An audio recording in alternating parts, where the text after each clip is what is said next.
topic is current electricity.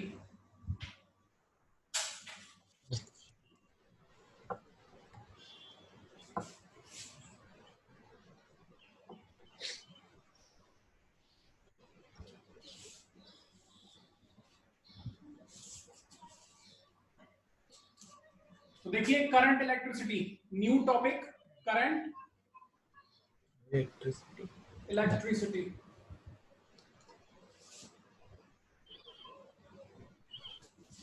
अब ध्यान से देखिए, सबसे पहले इसमें हम करंट की बात करते हैं।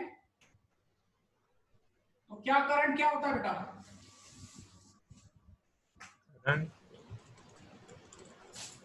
Current is basically the rate of flow of charge. The rate at which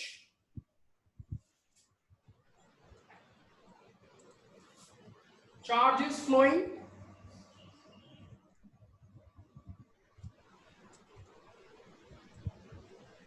per second through any cross section of wire.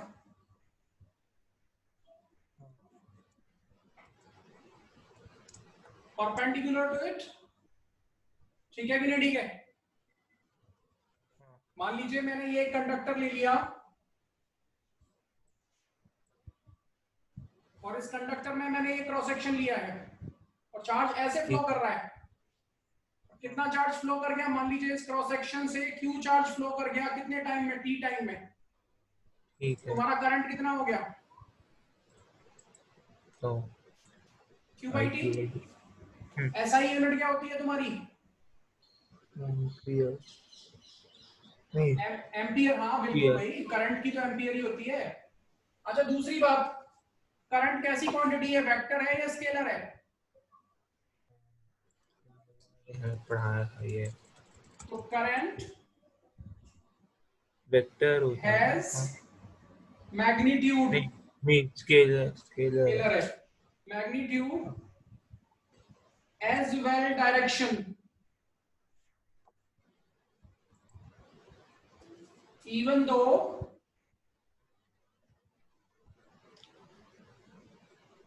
it is treated as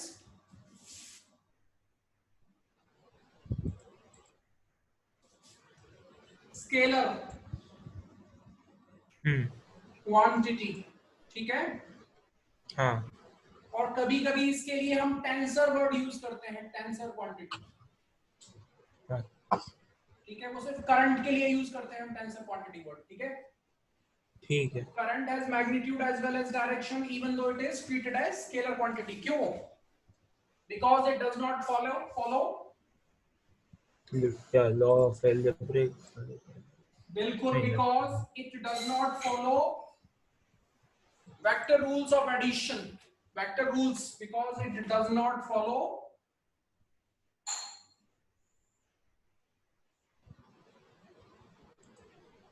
vector rules. ठीक है, क्योंकि वेक्टर्स में 2+2 हमेशा 4 नहीं होता है और करंट में 2+2 हमेशा 4 होता है। समझ में आ गया? अच्छा दूसरी बात एक और बताओ कि करंट की कन्वेंशनल डायरेक्शन क्या होती है? What is conventional direction of current? क्या कौन सी डायरेक्शन? कन्वेंशनल ना? हाँ कन्वेंशनल। क्या नेगेटिव से पॉजिटिव? नहीं नहीं, कन्वेंशनल डायरेक्शन तो शायद पॉजिटिव से नेगेटिव होती है। नहीं, वो तो तुमने बैटरी के हिसाब से बता दिया, लेकिन अगर कन्वेंशनल डायरेक्शन की बात करें तो जो कन्वेंशनल डायरेक्शन है इसकी वो होती है in the direction of positive charge. ठीक है। या फिर आप कह सकते हो opposite to the flow of electrons. अच्छा। तो कन्वेंशनल, ध्यान रखिए जब भी कन्वेंशनल वर्ड आएगा तो यही डायरेक्शन लिखनी होती है।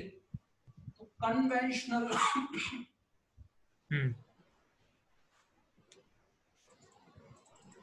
Direction of current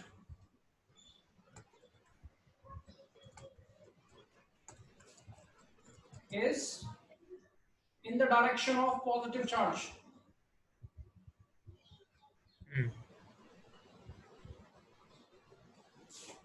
charge or opposite to the flow of electrons.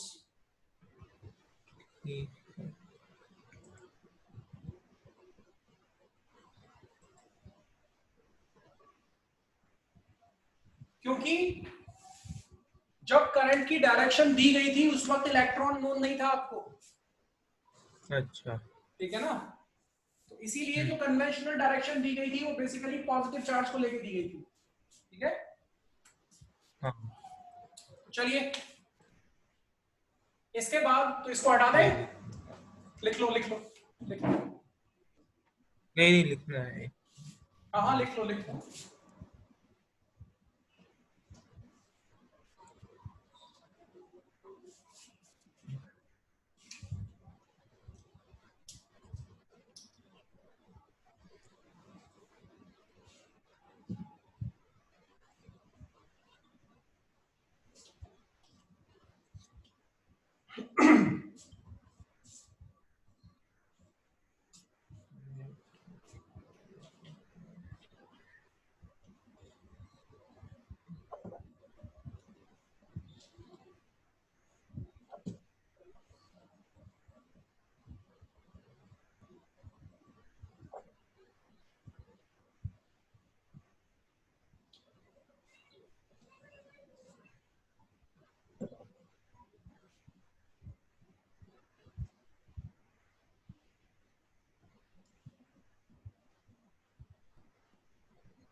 हाँ हो गया बेटा।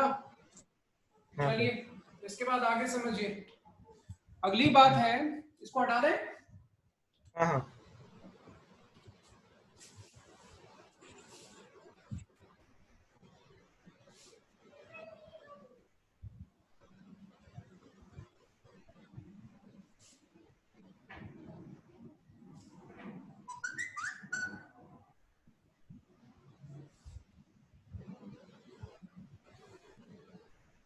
अब देखिए, मान लीजिए आपको चार्ज दिया हुआ है, चार्ज आपका वेरी कर रहा है, कैसे? 3t² plus 2t plus 2। हाँ अच्छा तो ऐसे वेरी कर रहा है। ठीक है ठीक है, हाँ here q is charge, here q is charge and t is time. ठीक है Then find current at 2 seconds. बताइए कितना आएगा? एक minute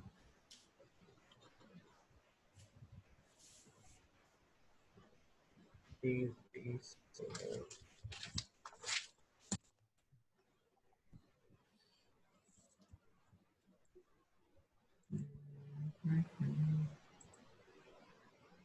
Q is equal to 3t² plus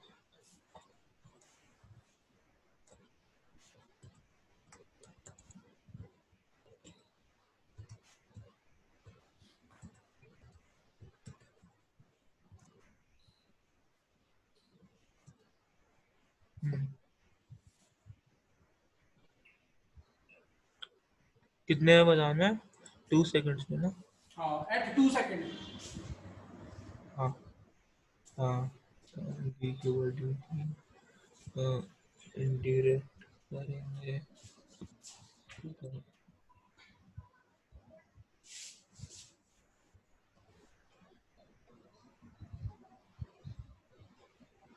हाँ तो 60 + 2 हो जाएगा, उसके बाद क्या वैल्यू तो कितना आंसर आ रहा है कुराशिश?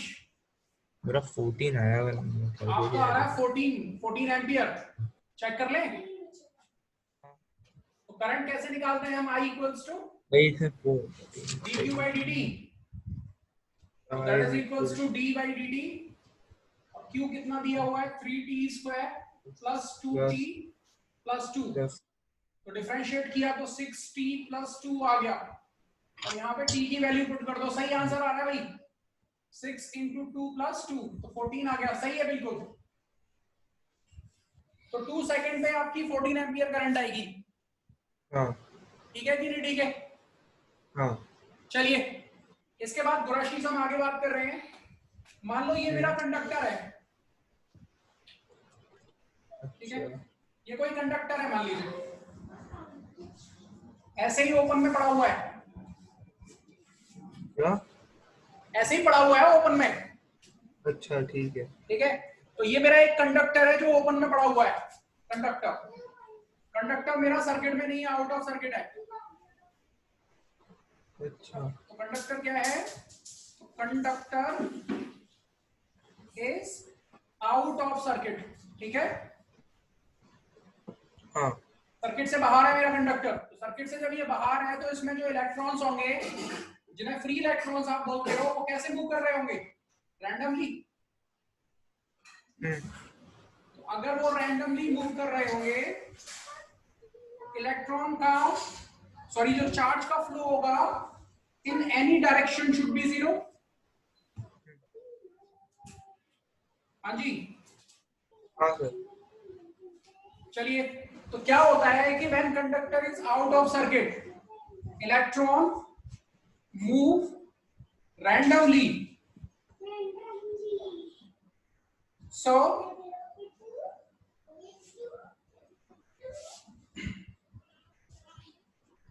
its motion in any direction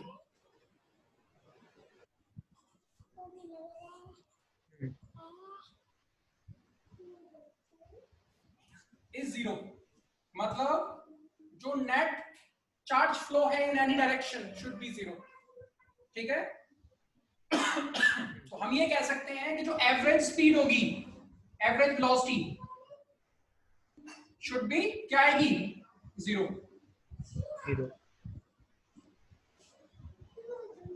समझ में आया बच्चे कि नहीं आया? हाँ सर। अच्छा, दूसरी बात, जब कंडक्टर आउट ऑफ सर्किट है तो किसी भी डायरेक्शन में नेट चार्ज का फ्लो तो 0 होता है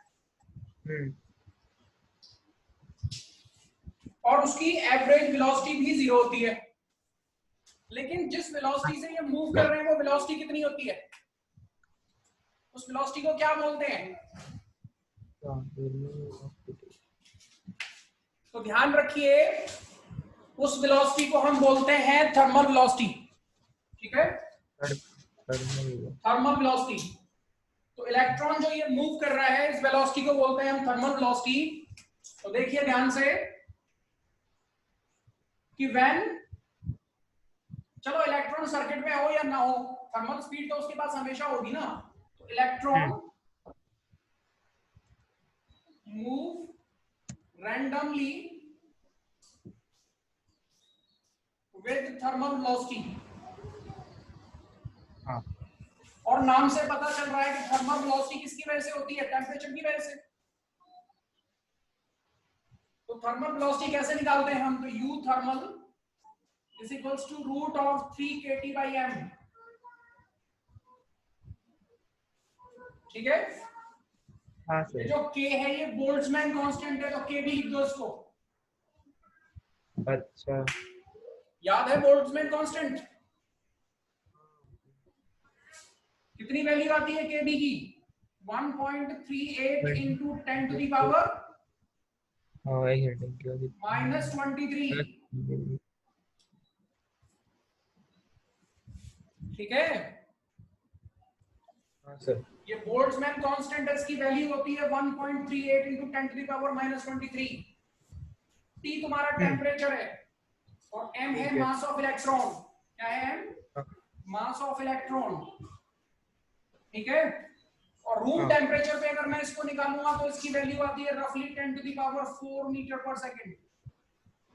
अच्छा, ठीक है, तो कहने का मतलब है कि जो इलेक्ट्रॉन है तुम्हारे कंडक्टर में, जब सर्किट में नहीं है तब भी इलेक्ट्रॉन ऐसा नहीं है कि रुके हुए हैं, they are moving randomly.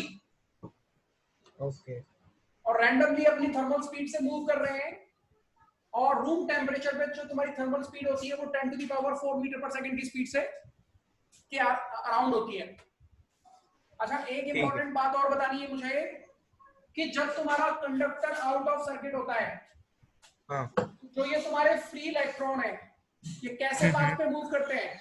They move on straight line path. अच्छा। ठीक है, हाँ। तो between collision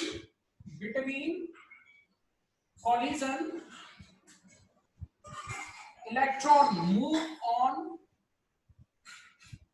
straight line path.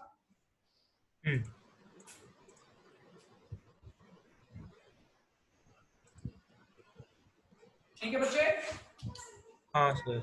इसको नोट करो, नोट करिए इसको। हाँ।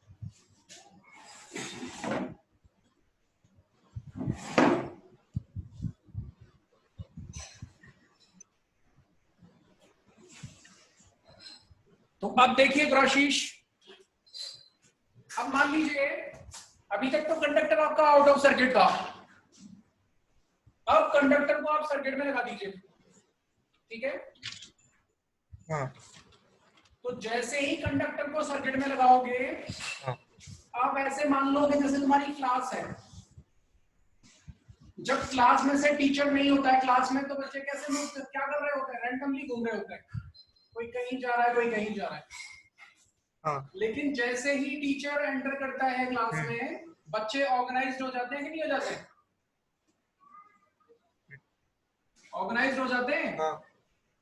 तो बिल्कुल वैसे ही जब तक कंडक्टर आउट ऑफ सर्किट रहता है, इलेक्ट्रॉन रैंडमली मूव करते हैं, और जैसे ही आप सर्किट में लगाते हो, तो क्या होता है कि यही इलेक्ट्रॉन जो अभी रैंडमली मूव कर रहे थे, they start moving organised in organised way. ठीक है, तो लगा दीजिए सर्किट में। तो ये मैंने देखिए इस कंडक्टर को सर्किट में लगाया, ये मेरी पॉजिटिव प्लेट है, ये मेरी नेगेटिव प्लेट है। तो मेरे जो इलेक्ट्रॉन है, दे start moving toward positive plate. ठीक है, इलेक्ट्रॉन ने पॉजिटिव प्लेट की तरफ मूव करना शुरू कर दिया। तो एक टर्म आता है ड्रिफ्ट वेलोसिटी। तो देखिए ड्रिफ्ट वेलोसिटी क्या होती है, इसी का एक्सप्रेशन निकाल रहे हैं हम। तो ड्रिफ्ट वेलोसिटी को आप v से लिखते हैं और v पे सबस्क्रिप्ट लगाते हैं d।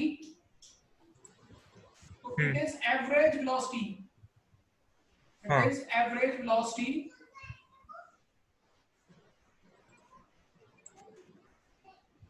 by which electron move toward positive plate when potential difference is applied across the ends of conductor.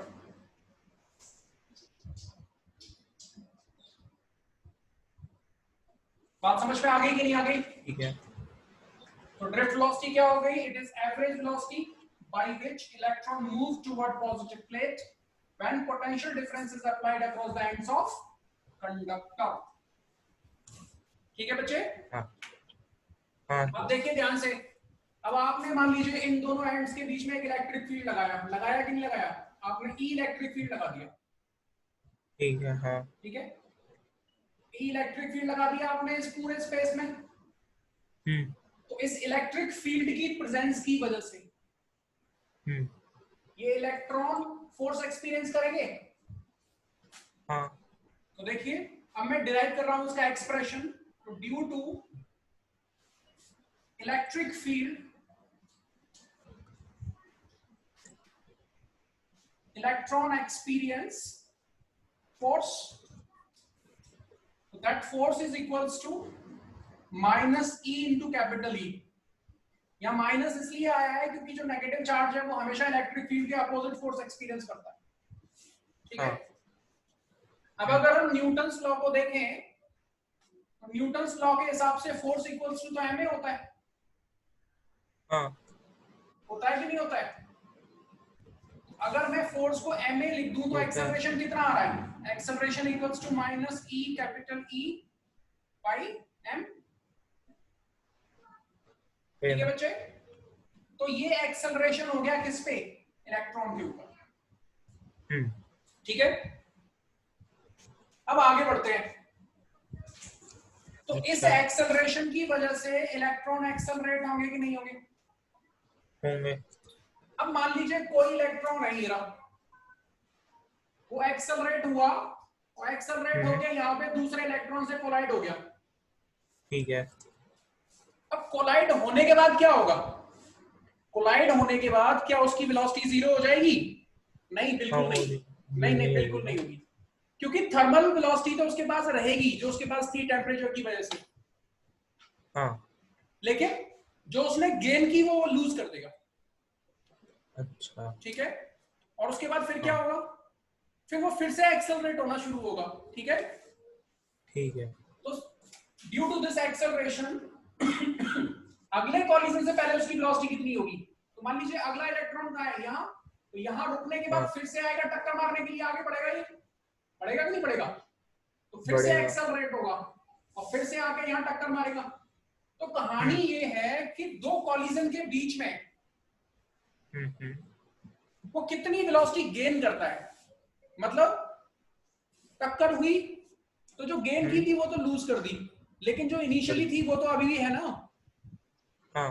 फिर से एक्सेलरेट करेगा।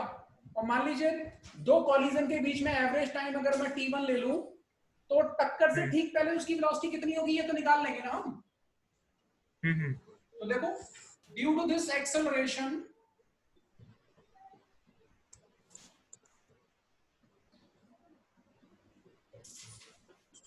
Electron accelerate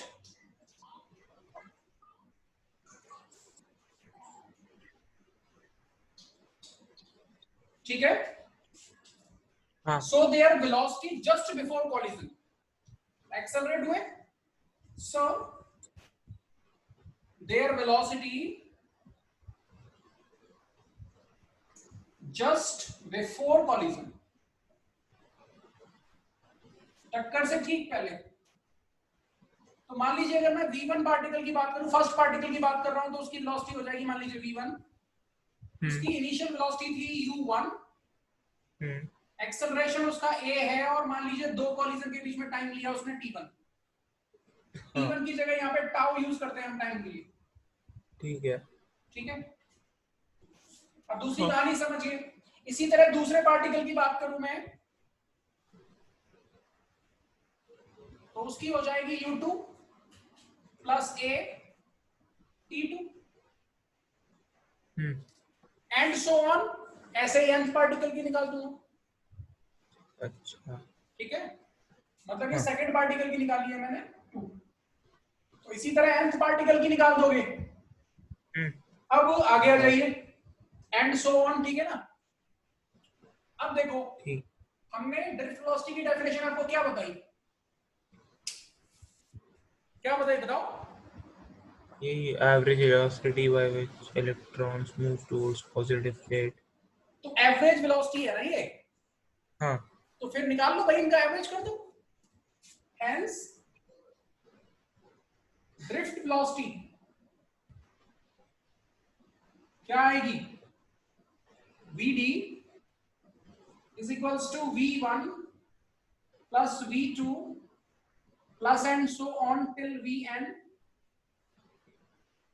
by n। और सिंप्लीफाई करते हैं इसको। अगले स्टेप में अब v की वैल्यू पुट करो, तो v की वैल्यू क्या हो जाएगी? u1 plus a t1, यही हो जाएगी ना। हाँ होगी। प्लस दूसरे की होगी u2 plus a t2 plus and so on by n। और सिंप्लीफाई करो तो इनकी इनिशियल स्पीड्स को मैं एक जगह ले सकता हूं।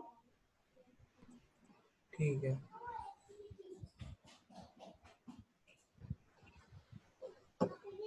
और इनके टाइम को भी एक तरफ ले सकता हूं। हाँ।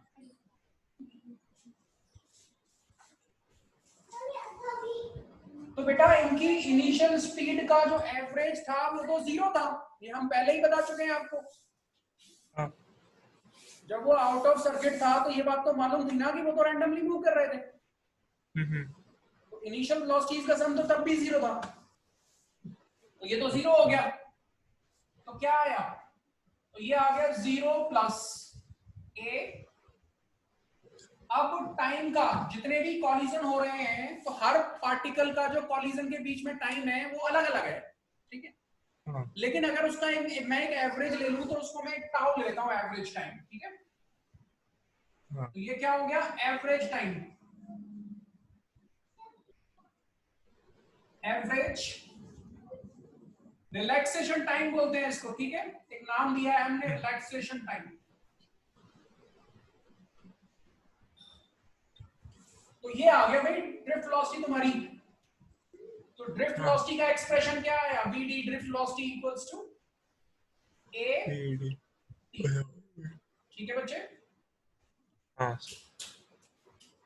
तो ये ड्रिफ्ट वेलोसिटी की एक्सप्रेशन निकाल दी आपने, ओके ठीक है बच्चे।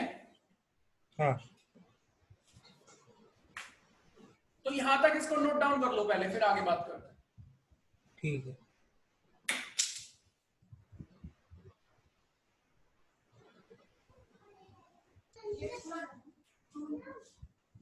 तो हटा दें इसको। हाँ तो आगे की कहानी देखिए कि जो आपकी ड्रिफ्ट वेलोसिटी आ रही है बेसिकली वो कितनी आ रही है, ए टी टाउ। हाँ जी बिल्कुल। तो जो ड्रिफ्ट वेलोसिटी आ रही है vd that is equals to a tau, यही आ रहा है।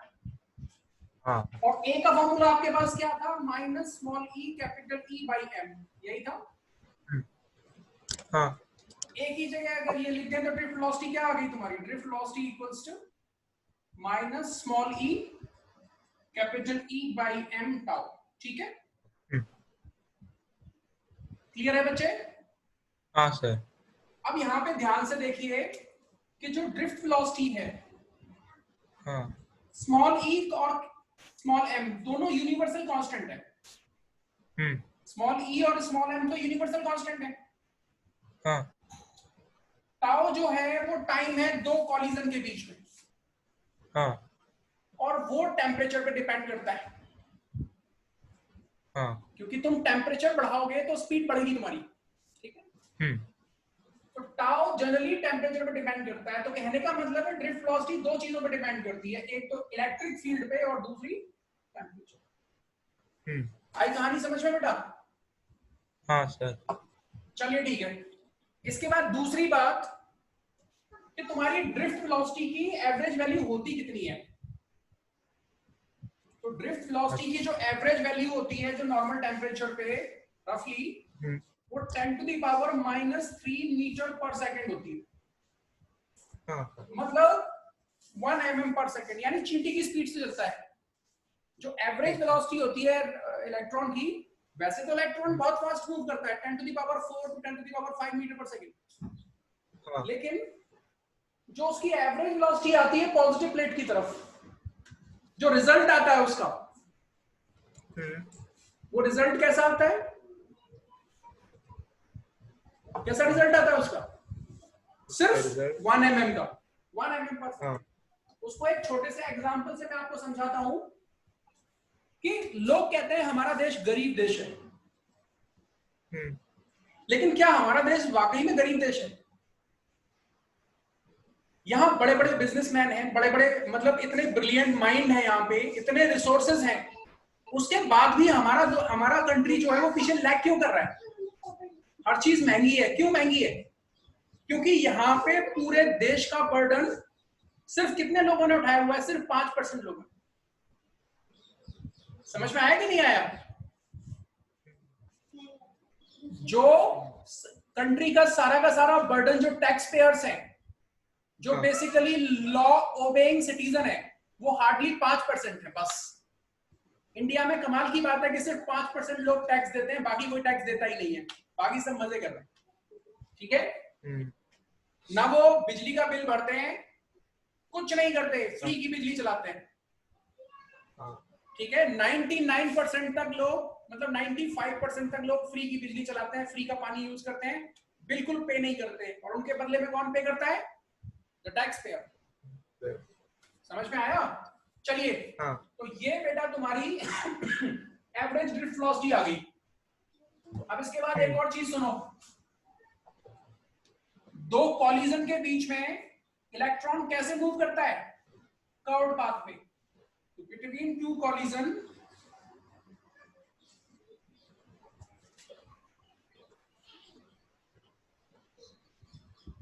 Electron move on parabolic path. बेटा पैराबोलिक अगर नहीं लिखना है तो कर्व हाँ लिख दो, अच्छा ठीक है? हाँ लेकिन स्ट्रेट लाइन में नहीं चलता, जैसे जब वो सर्किट से बाहर था तो स्ट्रेट लाइन में चल रहा था, यहाँ पे हाँ स्ट्रेट लाइन में नहीं चलेगा, यहाँ वो पैराबोलिक पाथ पे चलेगा या कर्व्ड पाथ पे चलेगा, ठीक है? हाँ और एक और बात है यहाँ पे, इलेक्ट्रिक फील्ड होने का मतलब ये नहीं है कि सारे इलेक्ट्रॉन एक्सेलरेट हो जाएंगे और ये हाँ पॉजिटिव प्लेट की तरफ मूव करेंगे, नहीं ऐसा नहीं है, वो रैंडमली किधर भी जा सकता है। जैसे अगर मैं तुम्हें दिखाऊं कि एक इलेक्ट्रॉन की टक्कर हुई, इलेक्ट्रॉन को यहाँ पे एटम मिला, तो ये यहाँ पे हाँ आया, इसकी टक्कर हुई, इस टक्कर के बाद हो सकता है ये इधर ही चला जाए। समझ में आया कि नहीं आया? हम्म फिर इसका हाँ मन किया तो हो सकता है इधर आ जाए, फिर यहाँ दूसरा हम्म एटम मिल गया तो हो सकता है यहाँ से इससे टकरा के अब की बार इधर चला जाए। तो हाँ इसका जो मोशन है इलेक्ट्रॉन का वो रैंडम है। बात समझ में आई? अच्छा वो किसी हाँ कॉलिजन के बाद वो किसी भी डायरेक्शन में जा सकता है। हाँ, ठीक है दो कॉलिजन के बीच में वो कैसे पाथ पे मूव करता है? कर्व्ड पाथ पे। कब तो ये दो तीन चीजें तुमको ध्यान रखनी है कि कॉलिजन के बाद वो ठीक कर्व्ड पाथ पे मूव करता है, और दूसरी बात कॉलिजन के बाद वो किसी भी डायरेक्शन में जा सकता है। ठीक है तीसरी बात, ड्रिफ्ट वेलोसिटी की जो एवरेज वैल्यू होती है वो 10⁻³ होती है, जबकि थर्मल स्पीड की जो एवरेज वैल्यू होती है वो 10⁴ मीटर पर सेकंड होती है। हाँ ठीक है? हाँ इसके बाद आगे सुनिए, यहाँ पे एक टाइम है, ये टाउ, इसको मैंने क्या बताया था आपको? Average relaxation time. हम्म तो जो ये टाउ है इसको बोलते हैं हम एवरेज रिलैक्सेशन टाइम। ये होता क्या है? तो it is average time, it is average time between two successive collision, hmm between two successive successive collision hmm when conductor is in circuit, when conductor is in circuit।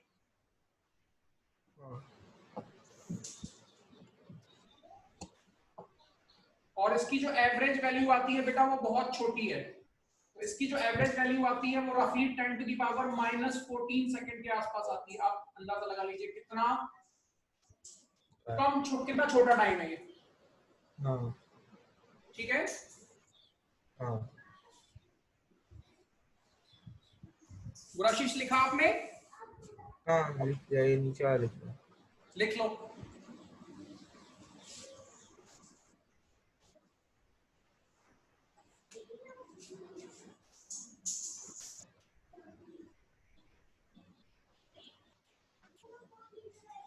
हटा दे इसको। हाँ अब मुझे एक बात बताइए कि आपने देखा कि जो आपकी ड्रिफ्ट वेलोसिटी है वो तो बहुत छोटी सी आ रही है, 10⁻³ मीटर पर सेकंड आ रही है। हाँ स्टिल जब तुम कोई भी अप्लायंस स्विच ऑन करते हो तो वो एकदम इंस्टेंटली स्विच ऑन कैसे हो जाता है? बताइए। इलेक्ट्रिक अप्लायंस ना।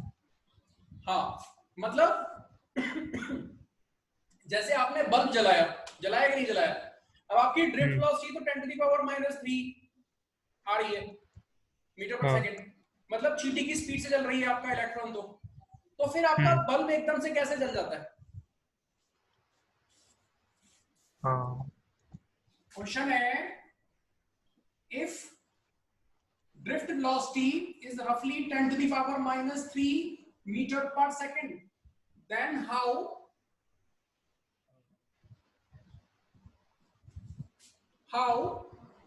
bulb switch, bulb light up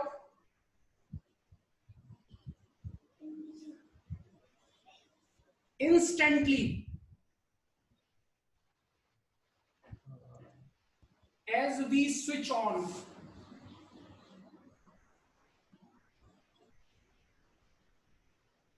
ठीक है, तो इसको आप ऐसे समझिए कि जो तुम्हारा कंडक्टर है वो भरा हुआ है इलेक्ट्रॉन से, ठीक है। हाँ मतलब तुमने स्विच ऑफ करके क्या कर दिया है कि सर्किट को ब्रेक कर दिया है। हाँ कर दिया। लेकिन वो जो कंडक्टर है, जो सर्किट है, ठीक है हाँ ना, जो तुम्हारा क्लोज सर्किट है, उसको एक हाँ जगह से तुमने ब्रेक कर रखा है।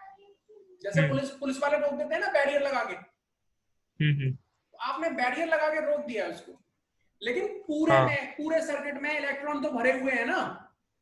हाँ तो जैसे ही तुम स्विच ऑन करते हो, जितने इलेक्ट्रॉन भरे हुए हैं सारे के सारे एक साथ मूव करना शुरू कर देते हैं, ठीक है। हाँ तो जो हमारे करंट का मतलब क्या है, करंट का मतलब है फ्लो ऑफ चार्ज। तो जैसे ही तुमने स्विच ऑन किया, फ्लो ऑफ चार्ज तो स्टार्ट हो गया ना, करंट तो स्टार्ट हो गया ना। हो गया।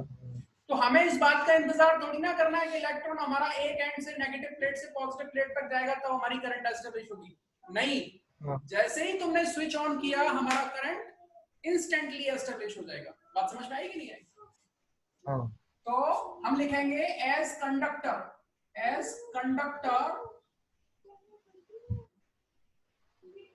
is fully filled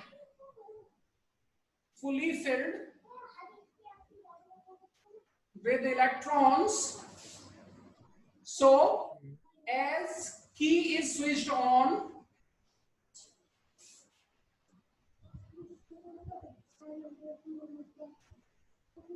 all electrons start moving instantly.